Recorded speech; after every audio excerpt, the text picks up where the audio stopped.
আবারও ভোটের খবরের দিকে নজর রাখতেই হবে, কারণ কাল ভোট রয়েছে। এবার বনগাঁর দিকে নজর রাখবো, কারণ বনগাঁয় মতুয়া ভোটে নজর। ভোটের আগেই দাবি মেনে চালু সিএএ নিয়ে পাল্টা প্রচারে সক্রিয় তৃণমূল।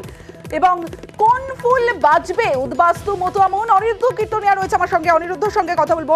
অনিরুদ্ধ, যে বিষয়টা তোমার কাছে জানতে চাইবো, যে এই যে সিএ এবং এনআরসি ভোটে কতটা ইস্যু, এই ইস্যু কতটা দাগ কাটতে পারবে?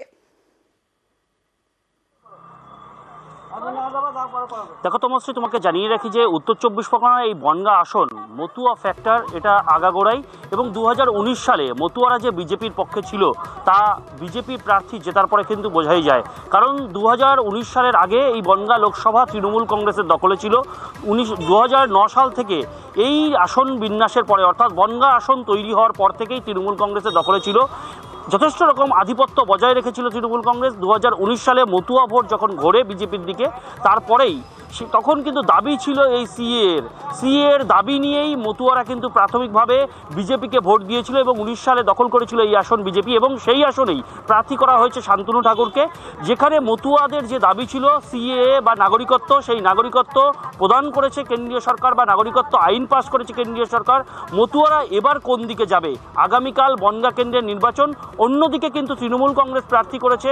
তৃণমূল কংগ্রেসের প্রার্থী হয়েছেন বনগাঁ জেলা তৃণমূল কংগ্রেসের সভাপতি বিশ্বজিৎ দাস। তিনি কিন্তু যথেষ্টভাবে রাজনৈতিকভাবে লড়াই দিয়েছেন। এবং প্রচারের দিক থেকে যদি বলা যায় যে শান্তনু ঠাকুর এবং বিশ্বজিৎ দাস শেয়ানে লড়াই হয়েছে দুপক্ষের।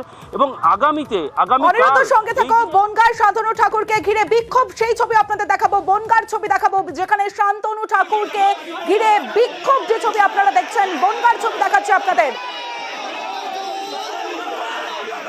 কাল বনগাঁয় ভোট আর শান্তনু ঠাকুরের গাড়ি আজকে বিক্ষোভ, অভিযোগ তৃণমূল কর্মী সমর্থকদের বিরুদ্ধে। যে ছবি আপনারা দেখছেন বনগাঁর ছবি, তবে অভিযোগ খারিজ করে দিয়েছে তৃণমূল কংগ্রেস। স্বরূপনগরে শান্তনু ঠাকুরের গাড়ি আজকে বিক্ষোভ। বনগাঁ স্বরূপনগরের ছবি আপনাদের দেখাচ্ছি, স্বরূপনগরের ছবি আপনারা দেখছেন।